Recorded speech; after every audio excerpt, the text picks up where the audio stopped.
Assalamualaikum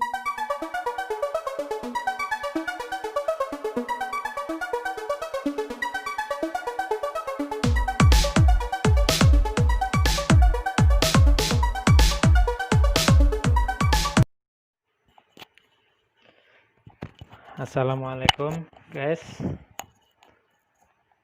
jumpa lagi dengan saya di channel yang satu ini, channel yang selalu membagikan tutorial-tutorial untuk kalian semua, tutorial-tutorial yang insya Allah bermanfaat untuk kalian semua yang lagi dalam tahapan belajar menjahit. Nah, video kali ini saya tidak akan membagikan atau membahas masalah tutorial. Video kali ini saya akan membagikan sedikit informasi atau informasi atau kegunaan alat-alat di dalam belajar menjahit, dan mungkin buat kalian yang sedang belajar menjahit, mungkin sekiranya inilah alat-alat yang diperlukan buat kalian yang sedang belajar menjahit atau penjahit pemula. Nah, ini satu persatu akan saya kasih tahu fungsi-fungsinya. Mungkin buat kalian yang sedang mendalami atau untuk menjahit baju-baju wanita kayak sejenis gamis, blus, mungkin ini alat-alat yang diperlukan. Nah, yang jelas pertama, penjahit itu pasti membutuhkan yang namanya meteran. Nah, ini adalah meteran. Gunanya untuk apa? Gunanya untuk mengukur. Itu meteran gunanya untuk mengukur, mungkin untuk mengambil suatu ukuran, itu kita memerlukan yang namanya meteran. Ini biasanya kalau penjahit ini pasti ini suatu barang atau benda yang berharga atau yang dibutuhkan setiap penjahit, karena di dalam menjahit yang pertama yang diutamakan itu adalah ukuran yang pas, ukuran yang cocok. Karena ukuran yang pas mungkin itu akan menjadi kunci bahwa baju itu akan enak saat dipakai.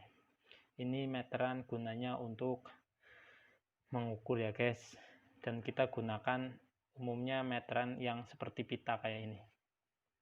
Nah, ini meteran sudah. Terus ini penggaris. Ini penggaris gunanya untuk menggaris, untuk kayak membuat suatu garis. Biasanya ini digunakan untuk kita keperluan membuat pola untuk baju. Itu kita perlukan penggaris, ini namanya penggaris siku, dan penggaris lengkung, garisan lengkungan, penggaris lengkung seperti ini siku ini juga bisa digunakan untuk mengambil serongan tangan, itu lubang tangan. Kalau ini lengkung biasanya kita biasa memanfaat buat ukuran lengkung pinggul, bentuk pinggul. Nah, ini penggaris sudah. Nggak asing lagi, ini jarum buat jahit. Ini sekedar buat contoh aja, ini kita ambil jarum yang murah aja sekedar buat contoh. Kalau buat jarum jahit ini kodenya, ini buat jarum jahit kodenya DB, dan ini buat obras kodenya DC. Saya biasa menggunakan jarum yang sedang, yaitu jarum jahit DB, size-nya nomor 75/11, itu artinya nomor 11. Kita biasa menyebutnya ini nomor 11. Kalau DC ini adalah jarum buat ngobras ya guys, size-nya 75/11. Biasanya kita kalau beli ke tukang benang biasa ngomongnya nomor 11. Nah, jarum udah. Ini sepul, kita biasa menyebutnya sepul. Sepul ini gunanya untuk menggulung benang untuk menjahit. Ini benang yang untuk bagian bawah, menggulungnya dengan alat ini yaitu sepul. Dan pasangannya sepul ini adalah namanya skoci. Skoci yaitu untuk memasukkan, ini contohnya yang ada benangnya, untuk memasukkan sepul ini ke sini sebelum kita menjahit. Nah ini baru dimasukkan ke dalam mesin jahit. Ini namanya spool, yang di dalam namanya spool, yang di luar ini namanya skoci. Semua alat-alat ini bisa didapatkan mungkin di toko perlengkapan jahit ya guys. Nah ini udah tahu fungsinya buat apa. Nah ini tentunya kalian juga tahu ini obeng kecil buat ngencengin baut yang ada di skoci ini fungsinya. Buat ngencengin ini baut yang ada di sini biar kendor kencengnya kita bisa atur itu dengan obeng kecil ini. Nah obeng gede ini gunanya penjahit pasti menggunakan obeng sehari-hari. Itu kita memerlukan obeng karena untuk mengganti sepatu-sepatu ini dengan obeng ini. Nah ini kalau obeng panjang begini gunanya buat kalau ada keperluan pas mau benerin mesin yang gangguan atau mungkin rusak apa perlu diperbaiki, ini menggunakan obeng min seperti ini yang panjang kayak gini guys. Ini kalau beli, saya dulu beli harganya 35, ini cukup murah guys, yang murah bahkan yang 60.000 juga ada. Saya beli yang murah aja 35. Nah kalau ini gunanya, ini sepatu setik guys, gunanya untuk menjahit setikan-setikan yang gampang. Ini sepatu setik yang kayak gini, yang tinggi sebelah, ada yang tinggi kanan, ada yang kiri. Kalau yang kiri ini kodenya CN, kalau sepatu setik kiri kodenya CN 1/16. Kalau yang setik kanan ini kodenya CR. Ini kalau sepatu setik kiri kodenya, ini perbedaannya bisa dilihat. Kalau yang ini tinggi kanan, kalau yang ini tinggi kiri, ini CR dan ini CN. Ini gunanya buat jahitan setikan-setikan ya guys. Nah kalau sepatu plastik begini biasanya buat jahit ngakalin. Kalau jahit bahan yang agak lengket, kayak yang kita susah untuk jalan, kita dijahit nggak jalan, kita menggunakan sepatu kayak gini, sepatu plastik namanya, sepatu plastik kayak gini. Nah kalau ini sepatu bebek, ini mah gunanya buat jahit sehari-hari juga bisa. Ini buat jahit biasa, ini biasa saya menggunakan ini.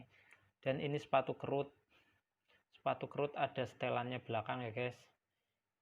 Ini ada, kalau pengen bikin kerutan, ini semakin ini dikencengin semakin hasilnya akan bagus kerutannya. Ini pakai sepatu yang kayak gini. Ini kodenya CNY kodenya. Ini namanya sepatu kerut, ada bautnya dan ada pernya di belakang sini. Nah kalau ini ada sepatu sleting. Saya biasa memasang sleting Jepang menggunakan sepatu ini. Ini tergantung kebiasaannya. Saya biasa memakai yang lubangnya di sebelah kanan seperti ini. Lubang jarumnya ada di sebelah kanan. Ini kodenya P36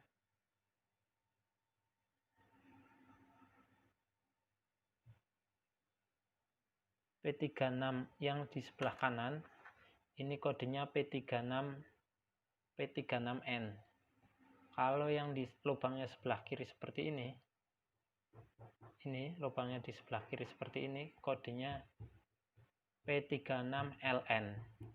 Nah ini terserah, ini fungsinya sama, mau kanan mau kiri terserah, tergantung bagaimana kebiasaan kita menggunakan yang kanan atau mungkin yang lubang ada di sebelah kiri seperti ini. Nah itu fungsinya ini untuk memasang sleting Jepang. Jadi kalau masang sleting Jepang pakai ini ya guys. Mungkin kalau masang sleting jaket pakai sepatu biasa seperti ini juga nggak apa-apa, bisa. Nah kalau ini namanya sepatu lilit. Ini pas ada serongannya begini. Nah ini tampilan dari atas kayak gini, tampilan dari samping kayak gini. Ini namanya sepatu lilit. Saya menggunakan yang nomor 1 biasa buat jahit tepi kerudung guys. Kalau kerudung bahan sipon, bahan seruti, biasa menggunakan sepatu lilit yang kecil atau nomor 1 kayak gini. Semakin kecil jahitan tepi itu semakin bagus hasilnya dan semakin bagus kualitasnya. Nah, kalau nomor 2 seperti ini, saya biasa menggunakan sepatu nomor 2 seperti ini yang agak gedean dari nomor 1. Ini gunanya saya biasa gunakan untuk menjahit gamis, bawahan gamis guys, jahit tepi bawahannya gamis seperti ini. Saya gunain yang agak gedean karena apa? Yang agak gedean lubangnya ini juga otomatis gede, dan baju itu sampingnya itu ada sambungan obrasan. Nah, kalau sambungan obrasan di sini itu masuk, jadi kita nggak susah, nggak kerepotan. Jadi untuk gamis, untuk bawahan gamis, jahitan bawah gamis, saya biasa menggunakan sepatu lilit atau saya biasa menyebutnya sepatu lilit, orang juga biasa menyebutnya sepatu jilid, juga sama maksudnya, sepatu ini juga. Ini kalau buat gamis, bawahan gamis saya menggunakan nomor 2. Tapi kalau buat kerudung, saya menggunakan nomor 1. Nah, nggak asing lagi kalau ini gunting buat alat potong. Ini kebutuhan menjahit yang paling utama selain gunting, yaitu meteran, penggaris. Dan sebenarnya ini kebutuhan pokok tukang jahit sih. Nah, kalau ini cekrisan, ini gunting kecil begini, fungsinya untuk ngebantu kita saat ada jahitan yang salah atau gimana, buat bongkar enaknya pakai ini ya guys, pakai gunting kecil seperti ini. Yaudah, segitu aja penjelasan dari saya. Semoga ini bermanfaat untuk kalian yang mungkin masih asing melihat benda-benda seperti ini, barang-barang seperti ini. Karena ini sesungguhnya yang tahu begini juga kemungkinan kalian yang belajar menjahit mungkin pernah menemui barang-barang seperti ini. Nah, ini barang-barang yang saya punya untuk kebutuhan saya menjahit. Kalian bisa dapatkan dengan mudah di toko-toko kebutuhan atau yang menjual kebutuhan menjahit. Di situ pasti ada semua kayak gini dan harganya terjangkau. Ini murah banget harganya. Yaudah, segitu. Terima kasih guys. Semoga video ini bermanfaat. Jangan lupa subscribe biar channel ini semakin berkembang dan bisa membagikan tutorial-tutorial yang lebih bermanfaat lagi ke depannya. Terima kasih. Sampai jumpa di video selanjutnya.